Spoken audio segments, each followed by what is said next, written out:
Welcome to Dead Good Book Reviews, I'm Judith, and today I'm bringing you my thoughts on Kester Grant's The Court of Miracles. So I read this book, and then I finished reading this book. I vlogged about it, I scribbled down some notes for my review, and then I put it away, and I kind of thought, oh, I'm never going to have to think about that book again.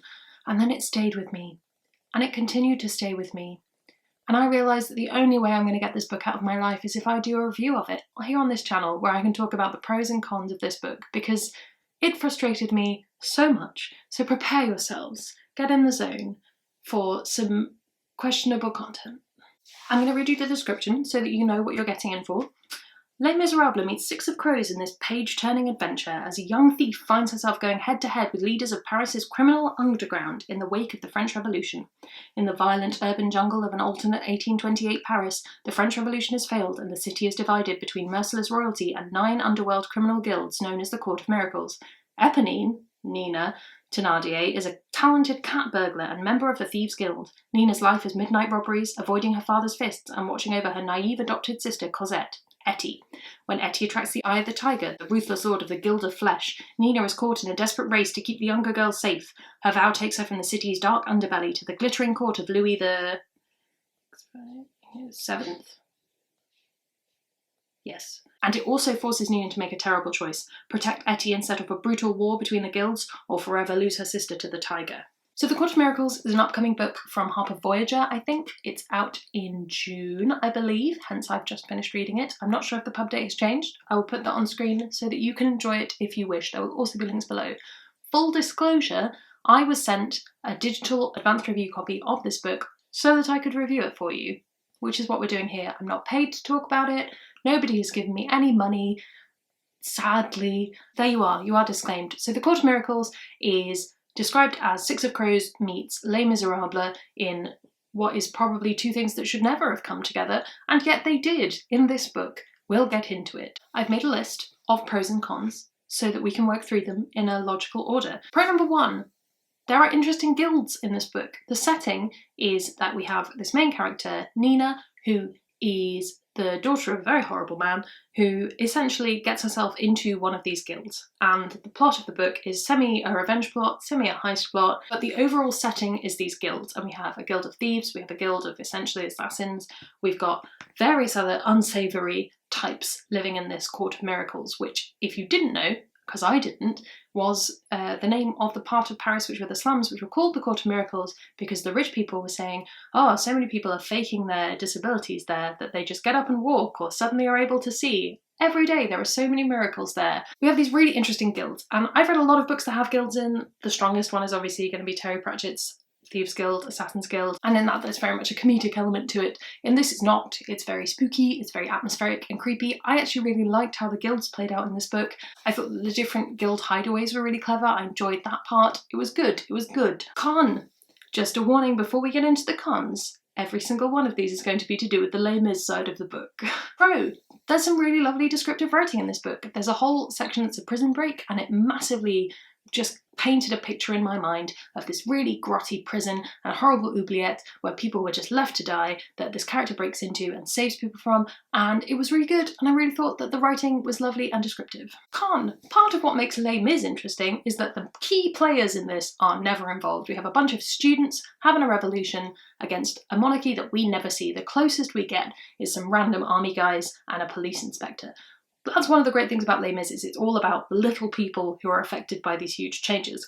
In this, we randomly get our 2 peasant girl characters introduced to the French royal family and just sort of hanging out with them. They're like, we'll give them makeovers and they can hang out with the Dauphin and everything will be fine and he'll definitely be attracted to one of them. What? Pro. We have an interesting female character. I really liked Nina's characterization. I'm not a huge fan of Eponine's, but I really liked Nina's. She's a strong character, as in physically strong. She's sneaky, which I love in a character. She's clever, she plans these elaborate heists. We don't get much of her thought process in the book, but you can tell she's sharp. And what I enjoyed is that quite early on, she has very realistic expectations. Some things happen that are less than good for her, and she goes, maybe I will not have the outcome that I want, so I will change what my outcome should be. She is not single-minded, and I really appreciated it. Counterpoint. We have one of the great morally complex antagonists of the time. We have Inspector Javert. Now, I haven't read the original Les Mis. I'll get onto that later. But one of the things that's really interesting about him is his moral code, and he's very much the sense of you can either be in the right or you can be in the wrong. And the whole point is he grew up in a prison, he has a very, very rigid sense of right and wrong. And if you're a criminal and you deserve to be punished because the law has said so, regardless of how just the law is. So in this book they decided, let's gender flip Inspector Javert. We didn't have female police inspectors in France at this point, but you know, we've changed enough, that's fine, suspend belief, it's fine. But let's take all that interesting stuff about Javert, throw that out the window. She's looking for Jean Valjean because he's her ex, and also he's a criminal, but more importantly, there's a romantic history between the two of them. Pro, it's very atmospheric. I really enjoyed the atmosphere of this book, the scene setting, the descriptive writing I've mentioned comes into that, but it was really good. This book has been described as Caraval-y, and I do agree in multiple senses, mostly the disappointingness of it, but Caraval had a good sense of the overall sensations you were meant to have in the various places, and this book does that well. Con. Enjolras is not Eponine's love interest in Les Mis, at all, as far as I'm aware. Again, have not read the original, but certainly not in the musical. Enjolras is not Eponine's love interest. He's probably gay, so why have we made him this? No. Pro, there are some really good girl power moments in this story. There are some great female moments and women supporting women, just some good stuff in there, and there's also some real good screw you to creepy men moments, which I'm always here for. Con, why was only some of it Les Mis? It could either have been the whole of Les Mis from Eponine's perspective, or not Les Mis at all and a completely different story where all the characters had different names, or it could have been this story is happening and Les Mis is happening in the background, but we don't need to talk about that because this is a different story. Somehow this book tried to do all three and failed on all three counts. I can't think of any more pros. At one point, one of the characters says a line from a song in the musical, and mostly I'm annoyed because now I'm going to have to add Les Miserables to my TBR so that I can read through the whole thing and confidently say that it's a line from the musical and not a quote from the book. But you can't just have characters saying lines from musicals in your book if your book isn't a direct the musical. Con. Genuinely, what was the point of the Les Mis part? I need to know. My final con is just Gavroche. What? Just Gavroche. That's my final con. This book deeply confused me. I loved every moment of it that was not Les Mis, and all of the Les Mis bits really confused me. Overall, I do think that this book had a certain Caraval-ness about it. It definitely had a lot of hype online. I'm kind of regretting not including it in my books that were worth the hype video.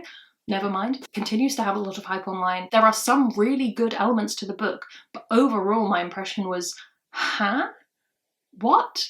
I can't fathom how to end this video because I don't know what else to say other than why and how and why and how. I'm going to need some of you to read this or to tell me if you have already read this so that I have somebody with whom I can say, yeah, that was weird, or who can explain to me that it wasn't weird. I'm open to listening to your suggestions. If this was the best book you've ever read, let me know. Comment below with your thoughts. Also, if you have read Victor Hugo's original book, then let me know, because maybe I'll just pick your brain on it, and then you won't have to read this, I won't have to read that. It'll be a perfect mixture of things. Anyway, I hope you enjoyed this video, even though it was just me being cross at a book for about 10 minutes. You can subscribe if you want to see more of me. It makes me feel loved and appreciated, and I will see you in the next one.